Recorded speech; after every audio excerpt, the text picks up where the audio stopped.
Une étude vient de sortir qui montre que grâce à la baisse d'une protéine qui s'appelle CD38, votre longévité peut s'accroître de 17%.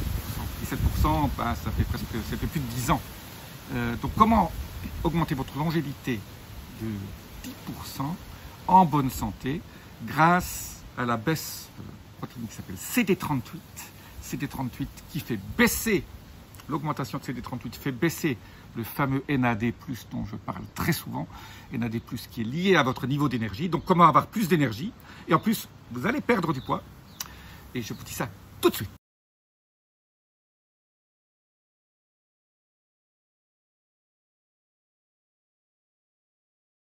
Je suis Jean-Marie Puterna, expert en rajeunissement longévité, et j'aide ma communauté à ajouter de la vie à leurs années, et surtout des années à leur vie. Et aujourd'hui, on parle des années ajoutées à votre vie.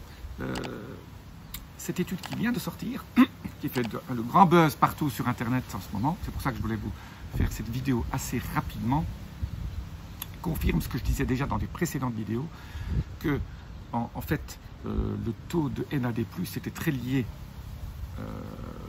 à ce fameux CD38. Et vous savez, je ne vais pas refaire une vidéo là-dessus aujourd'hui, le NAD+, c'est l'énergie de votre mitochondrie, c'est l'essence de votre énergie. Si vous vous sentez bien le matin à vos réveillons, c'est que vous avez un taux de NAD qui est optimal. Alors, pour avoir ce taux de NAD optimal, il y a beaucoup de choses qu'on peut faire, mais on peut limiter l'augmentation de CD38 avec l'âge. Donc, en fait, vous avez deux courbes, une qui descend, c'est le NAD+, et une qui monte, c'est le CD38. Et cette étude a montré que donc, CD38 était le coupable, en fait, de cette baisse du NAD. Alors, vous allez me dire, bien sûr, qu'est-ce que je peux faire pour faire baisser le CD38? J'avance en âge. Bon. Il y a beaucoup de choses que vous pouvez faire.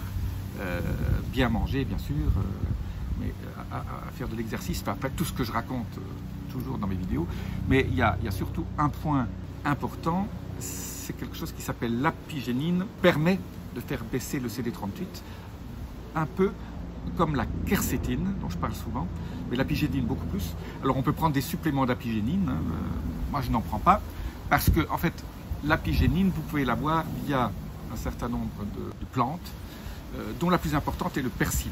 Donc le persil contient beaucoup d'apigénine aussi, qui contient de la carbonine, etc. Mais pour moi, le persil, c'est le plus important. Donc nous achetons, toutes les semaines, des bottes et des bottes de persil que nous mettons dans l'eau, et tous les jours, dans le jus que nous faisons avec cette... moi j'ai un Jazz Max, mais vous pouvez avoir le Queen, un système extrait le jus de façon lente, pas la centrifugeuse. Et là, vous mettez une botte de persil tous les jours, ou 5 fois par semaine. Moi, je ne bois pas un jus non plus tous les jours, mais en gros, 4 à 5 fois par semaine, parce qu'on sort beaucoup, donc quelque part, on n'a pas toujours le temps de le faire. Mais si déjà 4 à 5 fois par semaine, vous rajoutez une botte de persil, vous allez contribuer à faire en sorte que ce CD38 n'augmente pas trop vite.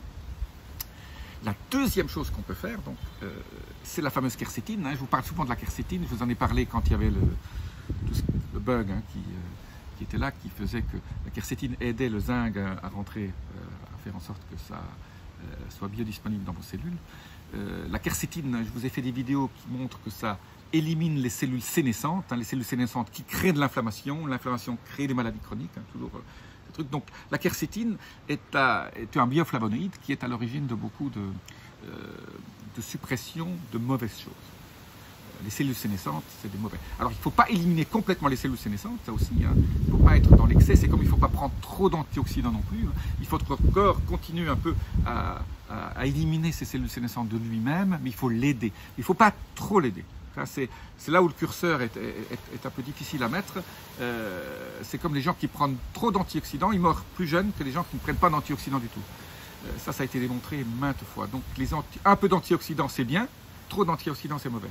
Donc là aussi, la quercétine, vous pouvez l'avoir aussi toujours parmi les fruits rouges, mais il faut en manger pas mal. Il faudrait manger 100-200 grammes de ces fruits rouges qui sont, je rappelle, le trio, la framboise, surtout en plus il y a l'acide élagique, qui est très bénéfique, qui a beaucoup de bénéfices. Il y a la myrtille, bien sûr. La myrtille, c'est le fruit par excellence. Et bien sûr, la mûre. Et donc, en plus des polyphénols, donc, pour augmenter la quercétine, si vous ne voulez pas manger des fruits tous les jours, et puis il n'y en a pas toujours en saison, alors c'est vrai que vous pouvez les acheter congelés et faire un smoothie avec, un smoothie pas avec du lait ou de la crème, mais un smoothie avec, pas non plus trop de bananes, mais un smoothie avec, moi je prends du lait d'amande, des choses comme ça, voilà, des choses sympathiques, qui ne sont pas trop riches non plus en calories. Eh bien, moi je prends une quercétine liposomée, parce qu'elle est beaucoup plus biodisponible. Je vous laisse un lien en dessous de ce que je prends. Alors on le prend, oui, 4 fois par semaine, c'est bien. Et c'est vrai que le matin, on se sent dans une forme olympique. Moi, j'ai vu mon taux d'NAD+ augmenter grâce à la diminution de CD38. Alors, c'est vrai que c'est pas facile de mesurer CD38. Vous n'allez pas chez votre médecin qui vous demande de mesurer le CD38. C'est un peu plus compliqué que ça. Je ferai une autre vidéo bientôt sur comment assurer votre taux d'NAD optimal sans prendre de suppléments. J'en ai fait une, il parle des suppléments à prendre, mais là je peux vous parler d'une autre manière qui ne coûte rien pour garder votre niveau de NAD et NAD+ optimal. Voilà, donc quercétine, apigénine, donc d'un côté, soit vous pouvez combiner les deux, moi je combine les deux, moi je mets de la quercétine après dans le jus de persil, quoi, qui est absolument génial. Alors essayez d'acheter un persil plat, je trouve qu'il a un peu meilleur goût que le persil qui est crôlé, mais c'est vrai que essayez de trouver du persil bio aussi, pas la peine de rajouter des pesticides dans vos jus, et essayez d'optimiser tout ça. Mais en tout cas, ça c'est le secret de la longévité, un des secrets, c'est le persil et la quercétine. Je vous dis à très bientôt, laissez-moi vos commentaires, les petits boutons. Namaste.